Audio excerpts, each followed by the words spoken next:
speaker was Mr. Theo Burrows from JP Morgan Trust Company Limited.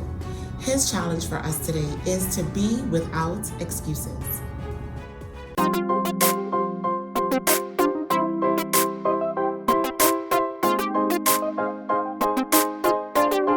theme is I would encourage everyone to be without excuse.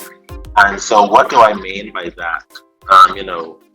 When I was growing up in a similar situation, for instance, my father died when I was about 5. And so my mom and him had been married for about 15 years, but when he died, he was only 36 years old. And it was my mom and myself and 3 other siblings, all boys, right? And so my mom had never went go to college. So here she was trying to navigate a house of all boys at, I think she was 27, 28, maybe 30 at the time. And the one thing that she said was be without excuse. And I never understood it until, I got a bit older. And basically what that really was saying was that, life is hard and you have to play with the cards you're dealt, but the world will not stop and treat you any different, or didn't treat me any different because my father died or anything like that. At the end of the day, yes, persons will have compassion. God will put certain persons along the way to help you, and you have family and friends. But the harsh reality, and you would realize this growing up, the world does not stop. Life goes on. And I think it's important to remember that, because if you wait for the world to give you what you need, you would be in a tough situation. You have to look within and pull what you need from within and from around family and friends, and get it for yourself. So that is really basically what I want to just pick some things apart under that particular header, be without excuse. In terms of my career and you guys thinking about it and just a path forward, I would encourage you, and I would say this, it's more than one way to skin a cat. So there's not necessarily, I'm not giving you the gospel, I'm giving you what worked for me and what may work for others in the situation. Other speakers today might, speak better to your vision and what you want to do, and that's fine. But for me, having, my father died at such a young age, I think I would encourage persons in my path to be aware of your surroundings. Why I say that? Sometimes you can't always do what you love first, because life doesn't always work that way. Sometimes you need to do something to make money, to pay bills, that will give you an opportunity and help you do what you love. So sometimes, if you don't end up, if you want to be an artist, you want to paint. Yes, some persons have the support. Some persons can, take a deep dive and go right into painting. But others along my path, similar. Sometimes it's okay to start elsewhere and eventually work yourself to where you want to be. So my, takeaway on that is just be, take stock of your surroundings, see what's practical, see what makes sense, and chart a course and plan in order to get to your vision. It doesn't have to be, for instance, from day one. Another point I would say is make decisions that will bring meaningful change and impact you. I would say that in the trajectory of my career, I had an opportunity to do a master's course, but I also had an opportunity to study a foreign language. And so what I did is I elected to study Mandarin. And so I lived in China for 2 years. And what I think that did for me is that opened up a world of possibilities for me, even personal and professional. But just saying professional, when I came back from Beijing, I didn't really have to look for a job because there was a dearth of Mandarin speakers, or not very many. And so I think that helped me in terms of finding a job right away. So I would encourage persons to look for a second language. I mean, it's not always about book smarts. Sometimes you have to make practical decisions. And it's okay not to always be good in university, or some persons are not exam takers, some persons are good with their hands. So you have to look for that extra skill that can give you an opportunity and be practical.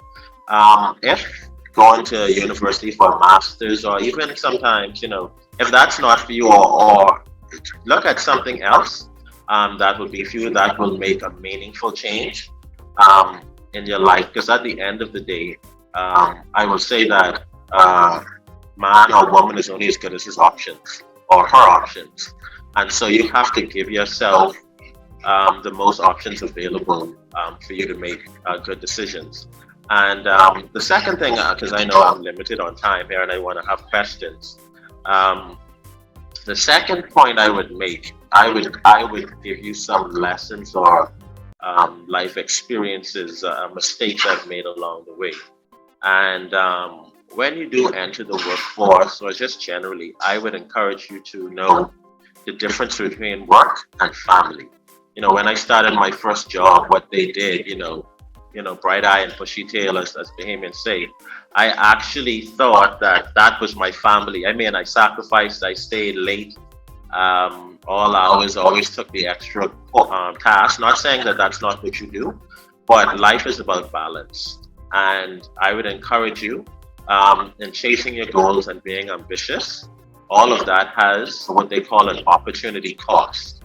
And an opportunity cost is really that, if you have two choices and you have chosen choice A, then that means you cannot go with choice B.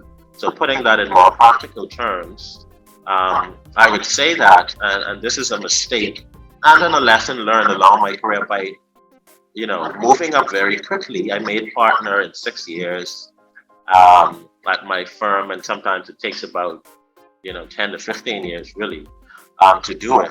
But what that did is that took away from family. That took away, I missed birthdays, I missed some dinners, I missed some visits to my grandparents. And looking back, a regret of mine is I should have balanced that better. So my advice to you, if I could tell myself in your situation to give some advice, is to realize that family is equally or more important actually. It's a cliche, but everyone on their deathbed, no one says that I wish I worked more. No one says I wish, I worked harder and all this stuff. Sometimes you reflect on family, friends, grandparents. And so I would encourage you to work hard, yes, and to be diligent, but to always make time for family. Always make time for friends, always celebrate birthdays. Another lesson I've learned, I always work on my birthday. My birthday was yesterday, and I worked yesterday all day to work on my birthday. But I am learning, the older you get, it's important to take time for yourself. Self-care is important because without a better you, you can't be better for anyone else. So I would say do not fall into the trap. And thank you for saying happy birthday. I will don't fall into the trap in thinking that work is family. Work is work. Yes, you have colleagues. You would make some very good friends there, but make the separation and make a healthy separation. Um, Pandemic, for instance, has its pros and cons, but I just had twins. My twin girls are 2 years old, and the good thing about the pandemic is, if it had not been for the pandemic, I probably would have missed first steps, first words, first everything, because I usually sometimes worked straight until before I got married. Sometimes I'd be there till midnight, 2 a.m. trying to because it's international deals. But now I make it a point to be home for dinner when I go back to the office. And now since I'm home, I can be home and take time out of the day. So I'm only saying that to say family is really important. Um, and that is what you should focus on. Um, I mean, I can go on. I don't know. I see it's 10, 12. I don't know if someone, I can pause there to see if is there any questions along the way. If not, then I could continue. But I certainly don't want to take all the time just talking. Um, is there any questions now, or should I? You have until 10:18-ish, 10:20. But I Okay. think there is a question from Santino Moss. Okay. Sure. Mhm. Alright, so would you say you put family over work or work over family in the story? I didn't hear you. Say that again, please. So what you saying is we should put family over work? I think that realistically it is a balance, but family should always come first. Not saying that you would give work, less effort, but I think now it's some situations that work will put you in that you may have to miss a birthday, you may have to miss some things, but I would tell you that you should try your best to always be in a situation where you try to make your family commitments. Um, and where possible, and two, when you're, and I can be honest, when you're at the lower end of the scale or you're working in terms of the lower end of the ladder, the totem pole, those choices are less in your favor, because you don't determine your schedule and all of those things. But I think the important thing is you need to put yourself or find a job that respects that you have a family and commitments and goals. Now, sometimes we have to take jobs that not necessarily put that first, but my advice would be you do until you can do better. And when you find yourself in a job that does not respect family life, then you take note of that, and my advice would be to start to look, or eventually look to see how could you best accommodate, get a job that accommodates that, because life is about balance. And even now, I did a lot of, I was in roles that did not respect family life, and I worked, and I got where I needed to be. I may be successful on that front, but at the end of the day, you still have family. I have a wife that I need to be home to, with, need to, spend time with. I have kids. And so the older you get, I think what will happen is your priorities will shift, and you will start to naturally make those decisions yourself. You will see what is important to you. And this goes really into my third point, and I'm glad you asked the question, is at the end of the day, you have to know who you are. Um, you have to know what works for you, and you have to try your best to build a life around that. And that is what I do. Um, some things I know, that I want to be home for dinner. So what I do, sometimes I wake up earlier and I do work earlier so I can be home for dinner. So right now I am responsible for the Bahamas, JP Morgan Bahamas platform, and Singapore platform. And at 8 p.m. in the evening would be 8 a.m. in the morning. Now you may hear my girls in the background, and what others have told me, and this is what I had to learn too. I don't apologize for my kids one bit. Some calls, it's just as life. It's the pandemic, and I'm on work calls a lot, and sometimes my kids are crying, and sometimes I just say just give me a minute. But I would, and this will come later. This doesn't fall before you now. But something I've recently learned is never apologize for your kids. Um, Back to what I was saying. Knowing who you are is most important. And I think as you get older and you move up in the organization, and even now, you will be able to strategically and consciously make decisions around what works for you. So the last point I was just making was that, um, I have responsibility for JP Singapore as well as the Bahamas, and 8 p.m. Bahamas time is 8 a.m. their time, and that's when I sometimes have to jump on the calls. But what I do is I let it be known early that 7 to 8 is dinner, and so I'm not having any calls during 7 to 8. I ignore it or reject them if when people don't listen. So you have to set boundaries. Sometimes I do work earlier, and so I can have free time to spend with family. So, I hope that answers your question. And sorry because I tied in my third point.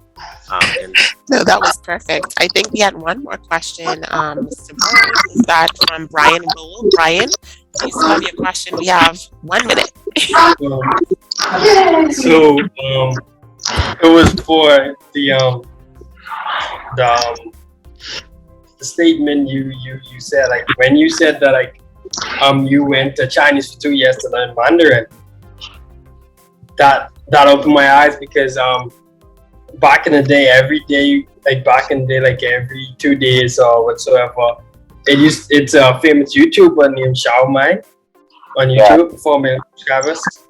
He went China and Beijing to learn Mandarin, and he's fluent.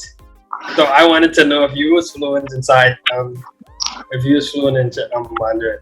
Yeah, I can handle myself. I have some friends who've been there. For instance, I lived there 2 years, but I have some friends. I think one may have given a video presentation. He's lived there for a number of years, and another friend of mine who's a doctor, he did his studies there for 7 years, and I think I had Matthew, a friend of mine, lived there like 10. At some point, I don't think he wanted to come home. But so I say that to say Mandarin is an extremely difficult language. It does not have an alphabet. It isn't based on Latin in the sense that it has subject, verb, and the predicate and all of that. So basically, it's characters, which is 30,000 characters, and you have to learn each character has a story. So having said that, I can handle myself, but I wouldn't put myself as fluent as yet.